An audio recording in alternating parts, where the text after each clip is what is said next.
अस्सलाम वालेकुम everyone and welcome back to our new vlog. उम्मीद करता हूँ आप लोग सब खैरियत से होंगे, मज़े में होंगे और अल्हम्दुलिल्लाह हम भी खैरियत से खैरियत से हैं हैं, और मज़े अल्लाह में का हैं। लाख लाख शुक्र है। हमारे घर की सेटिंग भी जो है ना वो माशाल्लाह जो है वो बेसिक नेसेसिटीज़ जितनी भी थी वो कंप्लीट हो गई हैं। जैसे कि किचन था, वॉशरूम में जो है ना एक वॉशिंग मशीन का होना था और उसके अलावा एक डाइनिंग टेबल और उसके साथ चेयर्स। तो बाकी घर की सेटिंग तो इंशाल्लाह चलती रहेंगी और ये सारा काम तो कभी ख़त्म होते ही नहीं है। तो आप लोगों ने जो है वो कुछ सवालात किए थे इंस्टाग्राम पे ज़ुबारिया से रिलेटेड टू जर्मनी, क्योंकि ज़ुबारिया ने ही जो है वो पोल स्टार्ट किया था। तो आज जो है हम जो है ना उन सवालों के जवाबात देने की कोशिश करेंगे तो आज का और व्लॉग बेसिकली आप लोग के सवालात के ऊपर है। करते हम जाएंगे, सवाल रीड करते हैं और फिर उसके बाद जवाब देने की कोशिश कोशिश करते हैं। करते और हैं। जो सवाल जो है वो रिपीटिशन में आएंगे तो काइंडली जो है वो पहले मैं जवाब दे चुका हूँ, तो आप तो उसको आप उसको जो है ना वहाँ गो से थ्रू देख कर सकते लीजिएगा। हैं। तो तो पहला सवाल है जी। कोमल राणा 22 बोलती हैं आफ्टर एडीसी से मुझे मुझे नहीं पता व्हाट इज एडीसी। आप कम से कम उसको फुल फॉर्म में मुझे बताती हैं। I asked you as well कि एडीसी क्या है, बट आपने मुझे नहीं बताया, तो मुझे नहीं पता एडीसी क्या है। आपको क्या लगता है? मुझे नहीं पता आफ्टर एडीसी, क्योंकि एडीसी आई डोंट नो, क्योंकि इन्होंने बिल्कुल ही शॉर्ट फॉर्म लिखी है। तो काइंडली जो है ना सवाल करें तो आप लोग कंप्लीट करें, क्योंकि miss miss medico. Medico. Hi, I am physiotherapist from Mumbai, India. Is there any job vacancies available? Available.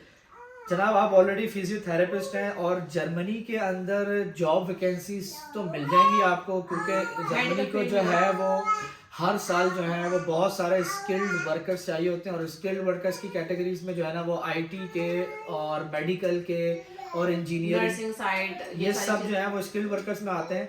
तो जॉब वैकेंसीज तो बहुत हैं, लेकिन मेडिकल की फील्ड में जो है वो बैरियर, हाँ जो वो बैरियर लैंग्वेज है का वो लैंग्वेज का बैरियर है जर्मनी के अंदर, खास तौर पे मेडिकल फील्ड में आप लोगों को एटलीस्ट जो है वो लैंग्वेज जो है वो सी वन लैंग्वेज आपका लेवल होना चाहिए जर्मन लैंग्वेज का। जिसके बाद जो है ना वो, और यहाँ पे एक इक्विवेलेंट टेस्ट भी होता है मेडिकल का, तो उसके बाद ये सारे काम आप करने के बाद फिर जो फिर है ना वो आपको आप काम काम कर कर सकते हैं। अब लेट सपोज कि आप इंडिया में हैं, तो पहले आपको कोशिश क्या करनी है, पहला स्टेप लैंग्वेज। आपका हाँ, यही होगा कि आप जो है ना वो लैंग्वेज करेंगी जर्मन लैंग्वेज, ठीक है, सी 1 तक, जिसके अंदर जो है ना अगर आप फुल टाइम भी अगर वो लैंग्वेज आप सीखेंगी तब आपको 1.5 से 2 इयर्स 2 लगेंगे इयर्स लगते हैं। सी 1 करने में। उसके बाद फिर आप जॉब वैकेंसीज के लिए कोशिश फिर आप करेंगी और अप्लाई भी करेंगे तो फिर इंशाल्लाह हो आप अप्लाई सके। करेंगी तो फिर आपके चांसेस हैं कि आप जो है वो अप्लाई वहां से कर सकती हैं। तो मेडिकल का ये है। अच्छा, अगले सवाल की तरफ चलते हैं। मानो, अच्छा ये तो अम, हानी मस्जिद 75 अहमद भाई ने स्टडी भी जर्मनी में की है। हम दोनों ने अपनी हायर एजुकेशन यहीं से हासिल की है। तो हम लोग ने मास्टर्स किया है। हमारी फील्ड इंजीनियरिंग की थी, तो हम इजीली यहाँ पे बहुत सी यूनिवर्सिटीज़ है, टेक्निकल यूनिवर्सिटीज़, जिसमें आपको एडमिशन मिल जाता है। तो बाकी मेडिकल्स में थोड़ा इशू सिर्फ लैंग्वेज का होता है। बाकी और हमारी दोनों की फील्ड जो है वो मटीरियल्स से रिलेटेड है, मटीरियल्स इंजीनियरिंग, तो ये हमारी फील्ड है। अच्छा जी, यमुना खान 82 कहती हैं after inter how to apply there. After inter जो है आपके पास यहाँ पे एक ऑप्शन होता है, उसको एक प्रोग्राम होता है, उसको कहते हैं स्टूडेंट कुलीग इन प्रोग्राम। असल में उसमें ये होता ये है कि आप 1.5 ईयर्स तक जो है ना वो आप यहाँ फुल पे लैंग्वेज सिखाएं। लैंग्वेज सिखाते हैं असल में। तो वो लैंग्वेज इसीलिए सिखाते हैं ताकि आप आगे जो है ना बैचलर्स के लिए आप अप्लाई कर सकें। बेसिकली वो इस प्रोसेस के थ्रू होता है कि आप यहाँ पे आते हैं लैंग्वेज बेस्ड प्रोग्राम पे, जिसको कहते हैं स्टूडेंट कुली का प्रोग्राम। फिर आप 1.5 2 ईयर्स तक आप लैंग्वेज सीखते हैं और उसके बाद फिर आप बैचलर्स में अप्लाई करने के लिए यहाँ पे यूनिवर्सिटीज़ में सर्च करते हैं और बैचलर्स के लिए अप्लाई करते हैं। बैचलर्स करने के बाद फिर आप जो है ना वो जॉब सर्च की तरफ जाते हैं। बेसिकली यहाँ पर जो बैचलर्स प्रोग्राम है सबके सब मोस्टली जर्मन लैंग्वेज में, तो इसीलिए आपको पहले लैंग्वेज करना बहुत इंपॉर्टेंट है, एंड देन आप एलिजिबल होते हैं कि आप बैचलर स्टडीज और उन जर्मन लैंग्वेज करने के दौरान आप यहाँ पे as a student job job, भी कर पार्ट सकते टाइम जॉब कर सकते हैं, जिसमें आप अपना एक्सपेंस वगैरह निकाल सकते हैं। तो ये जो है ना एक प्रोसेस है इंटर के बाद आने का। लेकिन मेरी सजेशन ये है कि इंटर के बाद यहाँ पे ना आया जाए, काफ़ी टफ होता है। उससे बेहतर ये है कि आप बैचलर्स वहीं से करें, साथ साथ जर्मन लैंग्वेज सीखें और बैचलर्स के बाद डायरेक्ट मास्टर्स के प्रोग्राम के लिए आप यहाँ हैं, वो 1.5-2 ईयर्स में ख़त्म हो जाता है और वो इंटरनेशनल मास्टर्स प्रोग्राम आपको इंग्लिश में भी अवेलेबल होता है। तो it will be easier for you to like come to Germany and मतलब आप फ़ौरन से फ़ौरन मास्टर शुरू कर सकते हैं और कंप्लीट कर सकते हैं। अच्छा, यमुना खानी ने पूछा अफोर्डेबल यूनिवर्सिटीज़ यहाँ जर्मनी में बहुत ज़्यादा हैं और क्या कहते हैं, यहाँ पे सेमेस्टर फीस नहीं है। बहुत सारी स्टेट्स के अंदर, कुछ स्टेट्स के अंदर हैं जिसमें 1500 यूरो पर सेमेस्टर तक आपको पे करना पड़ता है। उसके अलावा जो यूनिवर्सिटीज़ में आप आते हैं जो फ्री ऑफ कॉस्ट है, उसमें ट्यूशन फीस नहीं होती, उसमें 200 एंड 300 यूरो पर सेमेस्टर होती है। असल में उसमें सेमेस्टर टिकट होता है जिसमें आप लोग बस के थ्रू और जितने भी पब्लिक ट्रांसपोर्ट है उसमें आप उसमें ट्रैवल कर सकते हैं। असल में वो सेमेस्टर टिकट होता है और वो सर्विस चार्जेस होते हैं।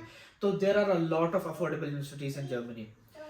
मिनहा शेख 41 आफ्टर डॉक्टर और फार्मेसी, जैसे कि मैंने बता दिया कि फार्मेसी और मेडिकल का सबका सेम जो है ना वो सिनेरियो है। तो मिसेस सिग्मा कहती हैं जर्मनी में स्टडी कैसी है, मैं अपनी स्टडी जर्मनी आके दोबारा कंटिन्यू करना है। अब दोबारा कंटिन्यू करने से क्या मुराद है, आपने वहाँ के बैचलर्स को यहाँ कंटिन्यू करना है या वहाँ के मास्टर्स को कंटिन्यू करना है? अगर ये केस है तो आपको जो है ना वो इक्विवेलेंसी अपनी डिग्री की जो है ना इक्विवेलेंट, उसके कुछ सब्जेक्ट्स होते हैं वो यहाँ की डिग्री के इक्विवेलेंट होने चाहिए। और अगर वो सब्जेक्ट्स हैं देन मे बी आपके कुछ क्रेडिट पॉइंट्स कम हो जाएं और आप स्टडी कंटिन्यू कर सको। और ऑल्सो डिपेंड कि आपकी कौन सी फील्ड है, मेडिकल है, इंजीनियरिंग है, क्योंकि आपने हाँ इनकम्प्लीट इन्फॉर्मेशन है इसलिए हम कोई पूरी बात हम बता नहीं सकते। इज इट अच्छा चॉकलेटी queen, okay nice, is it safe for girl? भाई मैं एक बात कह सकता हूँ, पाकिस्तान से ज्यादा सेफ है जर्मनी, बस दैट्स इट। अच्छा जी, doctor Sumera Khan, how can apply for physiotherapist in Germany and what is the scope there? हम इस बात को बता चुके हैं। तो है विंटेज थॉट्स कहते हैं मुझे अब्रॉड पढ़ना है फॉर मेडिकल कैट, अच्छा एमडी कैट क्या होता है? पता नहीं क्या होता है ये मेडिकल का। अच्छा वो एम कैट की तैयारी होती है ना जैसे, हाँ। ये वो होता है ई कैट और एम कैट, बट डर लग रहा है। अच्छा मुझे अब्रॉड पढ़ना है फॉर, शायद मुझे अब्रॉड पढ़ना है फॉर एमडी कैट बट डर लग रहा है, so I guess Germany is good for studies. Germany is really good for studies. Nihal Khan 07, after intermediate Germany में जॉब्स मिल जाती हैं रेस्टोरेंट या इस टाइप की, और अप्लाई कैसे करना होता है? जनाब आफ्टर इंटरमीडिएट जॉब्स मिल जाती हैं, कोई बड़ी बात नहीं है, लेकिन जॉब मिलेंगी वो जॉब रेस्टोरेंट टाइप की, उसके लिए भी आपको लैंग्वेज का आना ज़रूरी है, क्योंकि ये कोई कंपनी की जॉब तो होगी नहीं जहाँ पे मैनेजमेंट जो आपके साथ इंग्लिश बोल रहे या कुछ और आपकी या उर्दू ज़ुबान में कोई बात कर ले, ऐसा पॉसिबल नहीं है। जर्मनी में अगर आपको और जॉब्स करनी है और इंटरमीडिएट के बाद रेस्टोरेंट टाइप की जॉब्स करनी है तो उसके लिए लैंग्वेज आना बहुत ज़रूरी है, उसके बगैर बहुत मुश्किल है। और इसके बाद है मिसेस सिग्मा, ये दोबारा उन्होंने सवाल पूछ लिया। मैं 3rd ईयर से स्टार्ट करना है और मैं डॉक्टर बन रही हूँ। डॉक्टर का मैं 3rd ईयर से स्टार्ट करनी है और मैं डॉक्टर बन रही हूँ। अब ये जो है ना, आप 3rd ईयर से आपने 3rd ईयर से स्टार्ट करना है, तो इसलिए आपके जो 2nd ईयर तक जितने भी कोर्सेज हैं, पहले तो यहाँ पे वो आपकी इक्विवेलेंसी चेक करनी पड़ेगी, ठीक है, कि वो यहाँ के कोर्सेज हैं, यहाँ के जो कोर्सेज हैं वो आपके 2nd ईयर के कोर्सेज के बराबर हैं या नहीं है। फिर आपको स्पेशल एप्लीकेशन लिखनी पड़ेगी for applying this bachelor course. Cover letter में आपको मेंशन करना पड़ेगा कि आपको जर्मनी क्यों आना है, आप क्यों अपनी स्टडीज यहाँ कंटिन्यू करना चाहती हैं। तो उस मोटिवेशन लेटर में आपकी जितनी ज़्यादा मोटिवेशन होगी उसकी बेस पे आपको एडमिशन के चांसेस आपके ज़्यादा हैं। Panda heart 45, scope of nutrition sciences in Germany. जनाब स्कोप ऑफ न्यूट्रिशन साइंसेज बहुत स्कोप है यहाँ पे भी, क्योंकि ये एक जर्मनी जो है वो टेक्नोलॉजी और रिसर्च के अंदर बहुत आगे है और बहुत ज़्यादा है, न्यूट्रिशन की भी बहुत ज़्यादा है, लेकिन जितनी भी इस तरह की जितनी भी कोर्सेज हैं और स्कोप है ख़ास तौर पे, तो जैसे मैनेजमेंट हो गया या स्कोप ऑफ साइंसेज हो गया या मेडिकल हो गया, उसमें लैंग्वेज बैरियर लाजमी आता है। सिर्फ एक बैरियर आप लोग ख़त्म कर लें लैंग्वेज का, जर्मन लैंग्वेज सीख लें और उसके बाद फिर अप्लाई करें, चांस ही चांस है यहाँ पे आपके लिए। Javeria Imran 750 study routine. Like हमारी रूटीन या ओवरऑल रूटीन? अगर आप ओवरऑल अपनी बात करें कि कोई स्टूडेंट आता है वहाँ पर, तो यहाँ पे क्या होता है, तो यहाँ पे सरवाइव करने के लिए, अच्छा यहाँ पर एक है कि जर्मनी में आप हमेशा 1 साल का अमाउंट ब्लॉक करके आते हैं। अमाउंट होती है तो वो ब्लॉक्ड होती है, आप सारे के सारे पैसे नहीं निकाल सकते। हर मंथ आपके जो है ना वो 800 या 900 यूरो अनब्लॉक्ड हो जाते हैं, तो उसमें से आप अपने घर का खर्चा और खाना पीना और ये सारे एक्सपेंस आप कर सकते हैं। तो स्टडी रूटीन अगर आप 1 साल तक तो आप बैठ के आराम से खा सकते हैं, बट उसके बाद अगर आपके घर वाले फाइनेंस कर रहे हैं तो बेस्ट है। अदरवाइज अगर आपने खुद फाइनेंस करना है तो इट्स बेटर कि आप जब आएँ तो आप अपनी पढ़ाई के साथ कोई और जॉब करें। और जॉब होता है कि वो 20 आवर्स पर वीक होते हैं, तो उस हिसाब से आप अपने आप को, और ये फ्लेक्सिबल होता है क्योंकि स्टूडेंट के लिए फ्लेक्सिबल होता है जब उसके पास टाइम हो, या फिर अपने डेज अपने अकॉर्डिंगली चूज करें। फॉर एग्जाम्पल मंडे को क्लासेस नहीं हो रही हैं, यू आर लाइक कि मैं मंडे को ये काम कर लेती हूँ जाकर। फॉर एग्जाम्पल आप रेस्टोरेंट में काम कर रहे हैं, तो आप बोले कि नहीं मुझे मंडे सूटेबल है, तो आप मंडे को जाके कर लेंगे। आपको रात की टाइमिंग पसंद है तो आप रात को जाके कर लें। तो आप अपने हिसाब से स्टूडेंट फ्लेक्सिबल होता है। तो और मीनवाइल आपको अपने घर के काम भी करने होते हैं, आपको खाने भी पकाने होते हैं, सफाइयाँ भी करनी होती हैं और स्टडी भी करनी होती है, तो आपको खुद ब खुद मैनेज करना पड़ता है सब कुछ। तो आप ये समझें कि यहाँ पे आपने आना है तो you will have to be independent, क्योंकि आपको कमाना भी पड़ेगा। अगर आपके घर वाले फाइनेंस कर रहे हैं तो ठीक है, it's okay, then you will just focus on your studies and just go on like in Pakistan. Otherwise अगर आप फाइनेंस नहीं कर रहे, आपने खुद अपना आपको फाइनेंस करना है, तो फिर आपको जॉब भी करनी है और स्टडी भी करनी है, तो इट विल बी लाइक मतलब कि अच्छा खासा काम होता है और आपको जो है ना मैनेज करना होता है। तो अच्छा, तो ये हो गया इनका। और महमद जान 20 कहती हैं आपकी फील्ड कौन सी थी? अनम बाल्टी 1 कहती हैं how can I get admission in Germany after my BS in political science. जनाब डिस्क्रिप्शन के अंदर जो है मैं वो एक वेबसाइट बता दूंगा जिसको जो है daad.de DAAD.de। उसके अंदर आप जाके सारे प्रोग्राम सर्च कर सकते हैं, हमने फील्ड लिखा है और बैचलर्स मास्टर्स जितने भी प्रोग्राम हैं उनकी रिक्वायरमेंट्स, एडमिशन रिक्वायरमेंट कब है, एप्लीकेशन डेडलाइंस, सेमेस्टर में शुरू होता है, विंटर में शुरू होता है, कितनी फीस है, कितनी नहीं है, तो ये सब इंफॉर्मेशन वहाँ मिल जाती है आपको। But according to our knowledge political sciences also requires German language। हाँ, पॉलिटिकल साइंसेस के लिए ऑल्सो जो है ना वो आपको जो है ना लैंग्वेज का बैरियर है, एटलीस्ट C1 लेवल होना चाहिए। इट्स लाइव में कहती हैं after BCom about visa expenses and job. अच्छा जी, visa expenses and job after BCom वही है, आप यहाँ पे MBA के लिए अप्लाई करें, ठीक है। और MBA का मतलब ये है कि मैनेजमेंट की बहुत सारी फील्ड है और इंग्लिश में भी ऑफर होते हैं प्रोग्राम, लेकिन उन सब में फीसिस है और उनकी फीस, मैनेजमेंट की फीस मिनिमम 5,000 यूरो पर सेमेस्टर है। अगर मिनिमम 5,000 यूरो पर सेमेस्टर की बात करते हैं तो 2 साल का अगर MBA है तो इट मींस 20,000 यूरो 2 साल के। और उसी तरह सेम प्रोसेस है जैसे सब मास्टर्स के लिए अप्लाई करते हैं कि आपने वहाँ पे दाद में जाना है, वहाँ से अपनी फील्ड सेलेक्ट करनी है, एप्लीकेशन डेडलाइन चेक करनी है और डॉक्यूमेंट्स।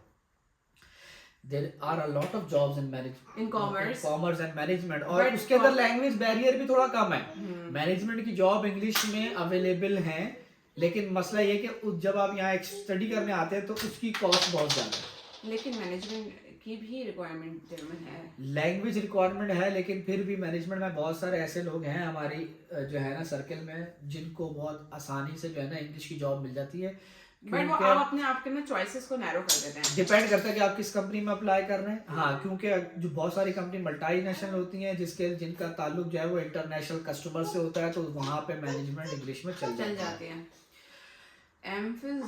इर्जा अहमद कहती हैं MPhil zoology scholarship in Germany. Scholarships के लिए मैं आपको यहाँ पे वेबसाइट मेंशन कर दूंगी दाद, वहाँ पे आप जाके वहाँ पे स्कॉलरशिप्स भी अवेलेबल होती हैं, तो आप वहाँ जाके अपनी फील्ड ले सकती हैं in the available scholarships as well. Sundari Malik 93 मैंने सीए इंटर किया हुआ है लेकिन मुझे कहीं ट्रेनिंग नहीं मिल रही, मुझे सब ने कहा आउट ऑफ कंट्री कहीं अप्लाई करने को। अब ये सीए इंटर, अच्छा आपने सीए किया हुआ है या इंटर किया हुआ है? मतलब इंटर के बाद ही सीए होता है, लेकिन बीकॉम के बाद मतलब नहीं सीए इंटर कहीं कॉमर्स में इंटर तो नहीं बोली शायद अगर कॉमर्स में इंटर है या जो भी मतलब चले इंटर, अगर इंटरमीडिएट है तो मैं इंटरमीडिएट के लिए मैं बता चुका हूँ इन्फॉर्मेशन हम दे चुके कि हैं। इंटरमीडिएट के बाद कैसे आना है।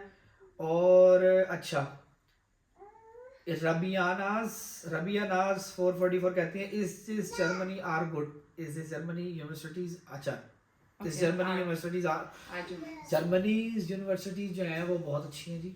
ये क्योंकि यहाँ पर रिसर्च वर्क बहुत है, इनके पास रिसर्च एंड पीएचडीज बहुत है, फंडिंग बहुत है इनके पास स्टडीज के लिए, और ट्यूशन फीस कोई नहीं है, तो German universities are very good.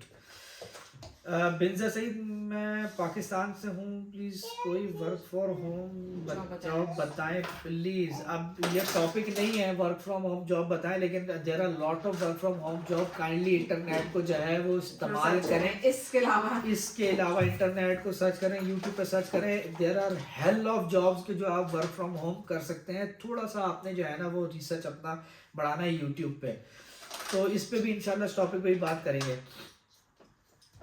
अच्छा, उसके बाद अगला सवाल है जी न्यूट्रिशन, नसिया का बता चुके हैं, न्यूट्रिशन को बता चुके हैं। जीशू 11 कहते हैं अस्सलाम वालेकुम, प्लीज़ बता दें क्या जर्मनी में स्टडीज़ बहुत एक्सपेंसिव हैं क्या?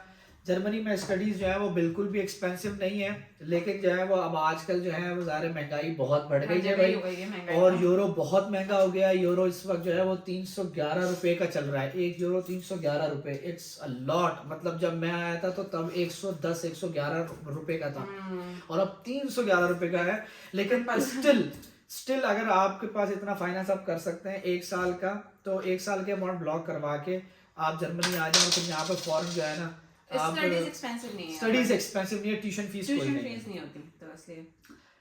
तो मुकद्दस 7 कहती हैं आप ही, मैंने पाकिस्तान से एफएससी की है बैचलर्स के लिए, क्या प्रोसेस है? ऑलरेडी टोल्ड यू कि बैचलर्स की बेसिस पे आप क्या-क्या कर सकते हैं। लिंक मैंने दिया हुआ है, उस पर आप सर्च कर सकते हैं।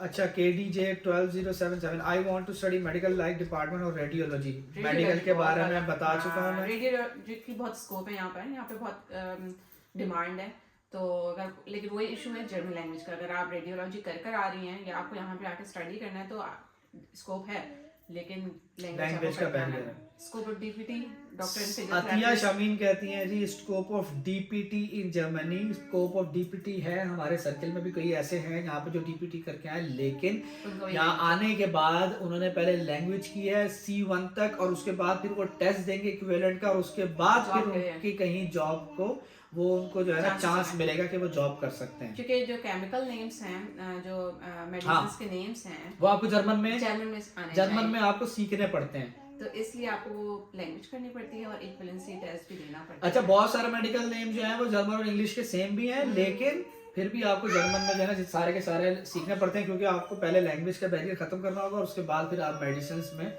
या मेडिकल में या डॉक्टर या डीपीटी या फिजियोथेरेपिस्ट के तौर पे काम कर सकते हैं। उसके अलावा इंजीनियरिंग और आईटी का भाई बहुत बूम है।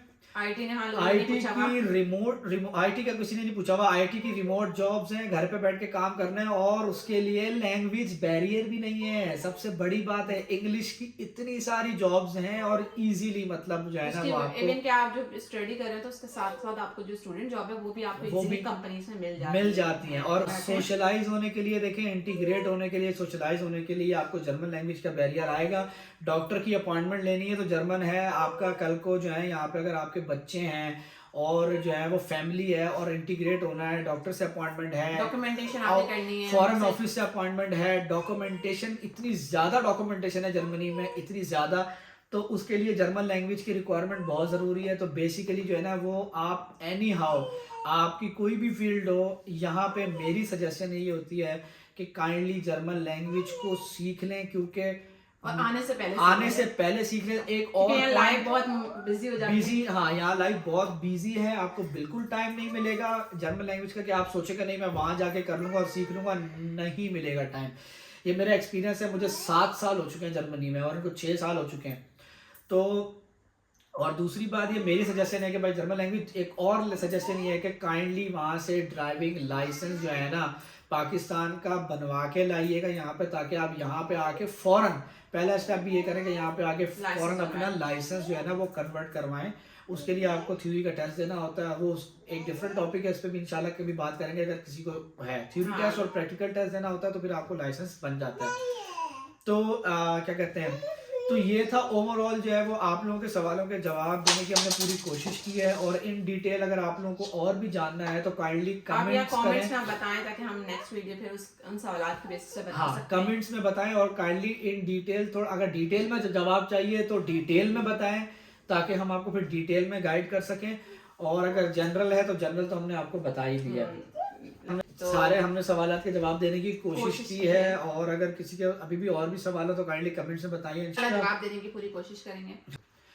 तो आज के व्लॉग को जो है वो हम हम यहीं पे कंक्लूड करते हैं। यहाँ पे कंक्लूड करते हैं। और आई होप कि आप लोग को थोड़ी इन्फॉर्मेशन लेके अच्छा लगा होगा। बाकी भी हमारे व्लॉग्स को देखते रहे और चैनल को सब्सक्राइब करना मत भूलिएगा। लाइक कमेंट शेयर जरूर कीजिएगा। और अपना बहुत सारा ख्याल रखिएगा। इंशाल्लाह फिर हम आपसे मिलेंगे अगले व्लॉग में। तब तक के लिए अल्लाह अल्लाह हाफिज।